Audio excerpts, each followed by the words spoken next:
Stop the insanity. Get your focus back onto what really matters in life. Your family, your finances, your faith, and your future. Sit back, listen, and change the trajectory of your life. You are listening to the Money for Life podcast. Let's welcome your hosts, Teresa Kuhn and Rick Sapio. All right, everyone, this is Rick Sapio with my partner in Money for Life, Teresa Kuhn. And this morning we're going to talk about a topic that drains Americans, drains the world.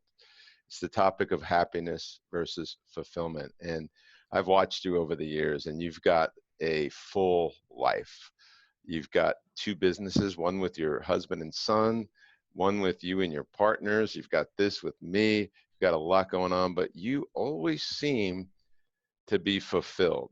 So what is the distinction between happiness and fulfillment in your view? Rick, I do have a full life, but you know what? Many people have full lives today. Mine seems to be, the life of an entrepreneur just tends to be a little bit busier. You're just probably obligated in more ways than others. But, happiness is fleeting. I was walking to the office this morning and I had just a feeling of joy and happiness and just the walk and just feeling gratitude. But that can be a fleeting moment. Fulfillment is deeper, it's grounded, it's about living a full life.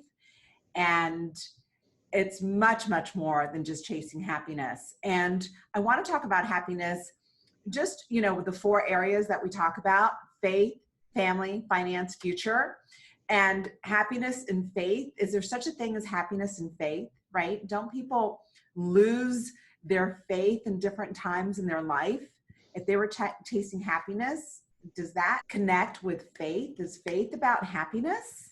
Well, here's the interesting thing about that. I remember, obviously during the coronavirus, which changed humanity, the most faith-filled people,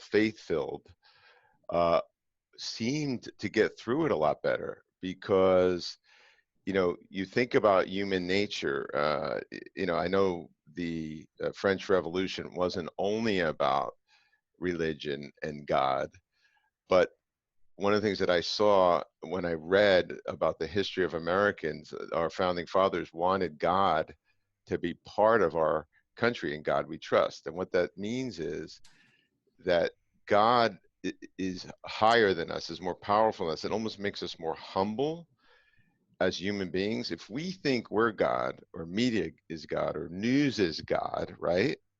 That means we're the be all and end all, which means we have to create our own happiness. However, if you have faith in a bigger thing, I'll say, all-knowing, powerful entity, or God, or Yahweh, or whatever you want to call it, I happen to call it God, then I feel like there's a fulfillment to you because you believe in something more than just yourself. So you got me really intrigued in this topic because I feel like humans in general, Americans specifically, chase happiness. And we want to do a quote. I want to do a quote on all of these. The happiest people don't have the best of everything. They just make the best of everything. So when in connection to what you started the podcast with, how does that resonate?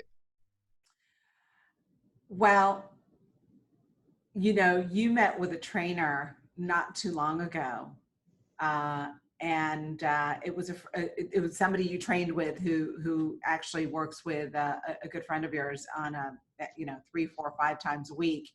And during the coronavirus, what did he say? You asked him how he was doing in terms of his life and money, because as trainers, right, he really wasn't supposed to be training.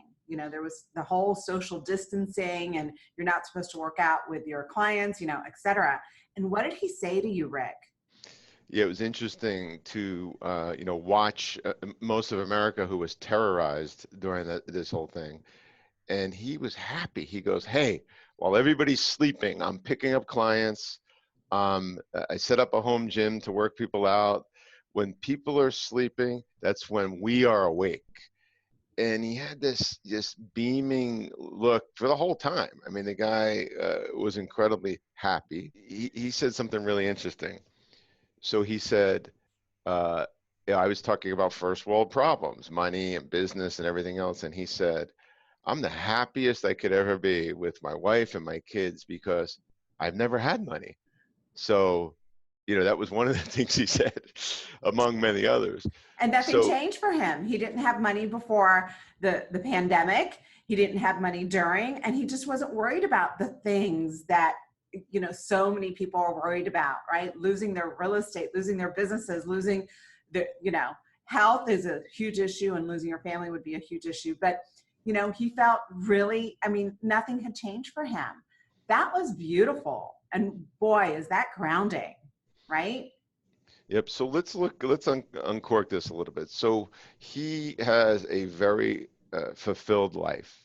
He's happy with his spouse. He's happy with his kids. He's happy with his career choice to be a trainer. But fulfillment is probably a better word. We want to make the distinction. To me, I have a very fulfilling life, and I know you do too. But when you're fulfilled, that doesn't mean you're always happy. Mm-mm. And so happiness is like a bunny rabbit that we all chase. And happiness is going to go up and down, depending on the external thing that's affecting us in that moment. But fulfillment is a decision that is lifelong in nature, that informs all four areas that we talk about, that has legacy impact. Those that have a fulfilling life, those people, even though during that fulfilling life, there's going to be ups and downs in your marriage, there's going to be ups and downs in your business, there's going to be ups and downs in the economy. It's a choice, it's a lifestyle, and it's a mindset. So, So yeah. you mentioned family. Let's talk about chasing happiness in relationships. I've been married 30 years, ups and downs for sure. And I look at, my nephew who's in his 30s, and I look at um, the younger generations and how they look at relationships and looking at partners. Have you ever thought, Rick, have you ever had a conversation with someone who's younger and they're talking about how they're going to choose a mate and their requirements for a mate and what they're looking for in terms of making them happy? They're looking for somebody to make them happy, and they're looking for somebody who, you know, is very good looking, great body, super intelligent, typically entrepreneur, makes a lot of money, great in bed, um, you know, politically aligned, religiously aligned. Like, I can go on and on. And I listen to this and I think, oh my gosh, that person does not exist. You are not that person, right? Nobody is perfect. Everybody comes with a crap sandwich. And it's all about finding that perfect person that's going to make them happy, right? And boy, the way God designed us when we're in relationship, especially in the beginning, we're wired to only look at the good, because otherwise people wouldn't get together and procreate, and that would be the end of humanity. But after the hormones settle down and post honeymoon period, whether you're married or not, that's when you look to see the person that you're with is not perfect, right? It's like the rose colored glasses come off. And if you're looking for happiness, it just is not there. It's not there. You can find fulfillment in the relationship. You can build a beautiful life together, but it's not going to be about happiness. And if that's your focus, boy, you'll chase anything and everything that comes your way looking for happiness, especially other people. Yep. So what you're pointing to, Teresa, is where is your locus of control? I remember way back, this has to be 30 years ago, when I first read Stephen Covey's book, The 7 Habits of Highly Effective People, and he talks about locus of control. And the vast majority of Americans, I think this is probably the biggest problem that shifted in our society over the last 50-ish years. We went from being, rugged, entrepreneurial, responsible. We looked up to our heroes that we imagined were doing the right thing all the time.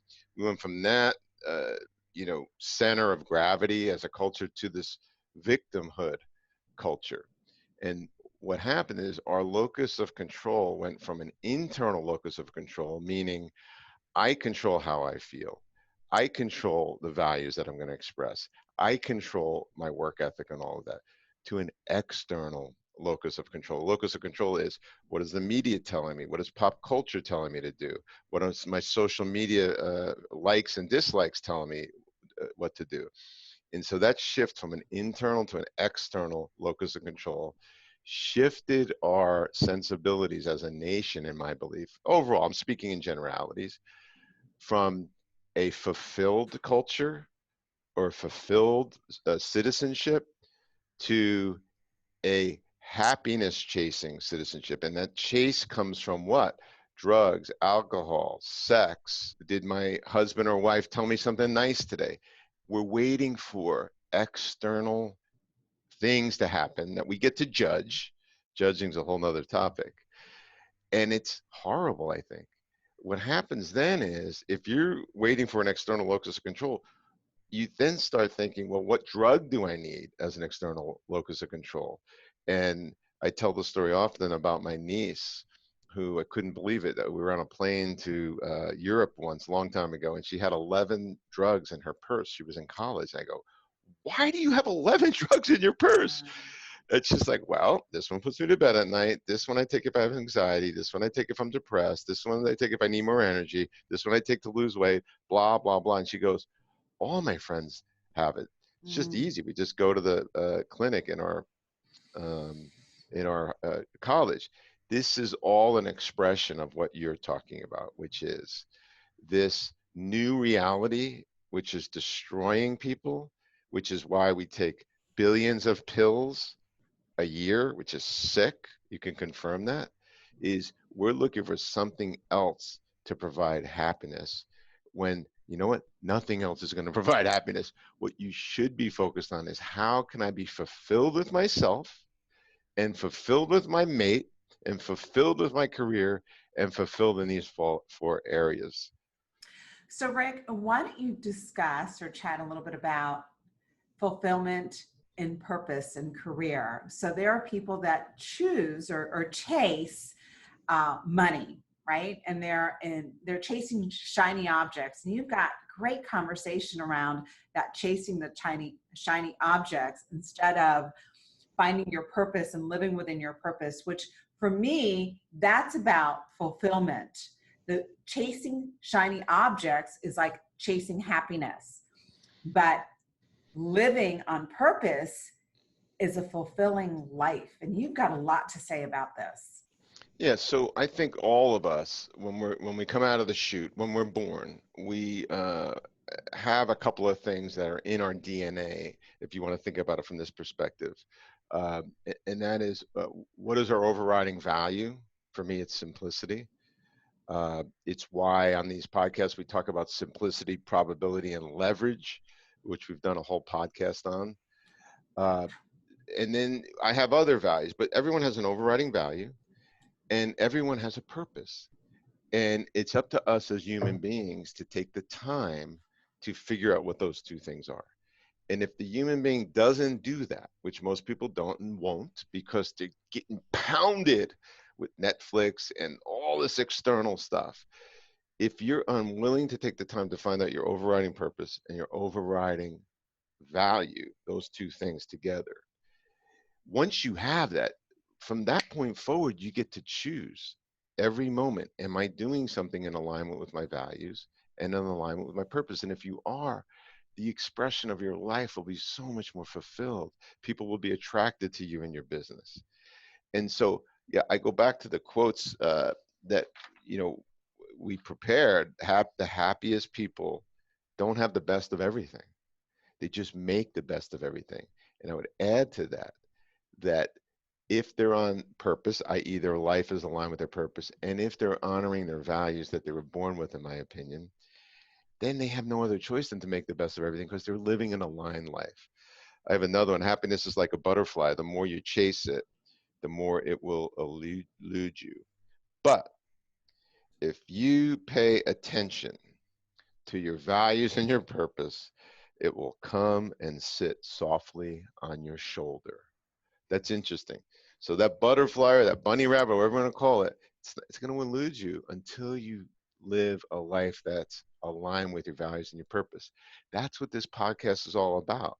That's what our relationship is all about. That's why we're talking about those 4 areas. We want you to be fulfilled. And I think about my sister when her daughter was getting married, and she said, "Oh, I'm so excited for my daughter and her new husband to get married. They love each other." And I said, "They're way too young to know what love is. And by the way, love goes up and down in a relationship. Yes, it does, for sure. It's just like this. That's the last thing you should look for. Are they aligned? Are they committed? Do they know what a long-term relationship is? Are they responsible? Are they hardworking? Do they know what they're getting into? Do they have completely different views on everything? Do they enjoy each other's company? Are they friends?" So things like that are far more important than they love each other. Love vanishes like this. And love can be misinterpreted as attraction, infatuation, right? And that's where those pesky hormones come in, right?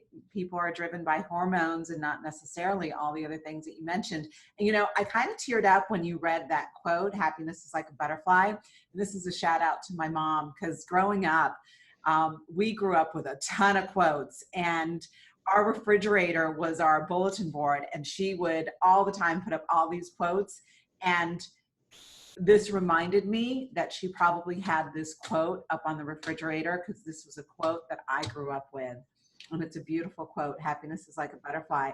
You know what? Haven't you had those experiences in life where a butterfly comes to you and either sits on your shoulder or on your hand? That's happened to me multiple times. And isn't that true? But if you try to chase a butterfly, what happens, right? Yeah. It runs, it flies away, right? So let's talk about the future, right? And with that quote, if you're chasing happiness, what kind of future are you going to have? Yeah, one that's based on short-term highs. I remember I have a mentor, Reinhold. He was born in 1927. He's very old. He's in his 90s. Oh, wow. And he's been my mentor for a really long time. And, I remember on his 60th wedding anniversary, he said to me, "I absolutely love my bride, my sweet bride, Oh.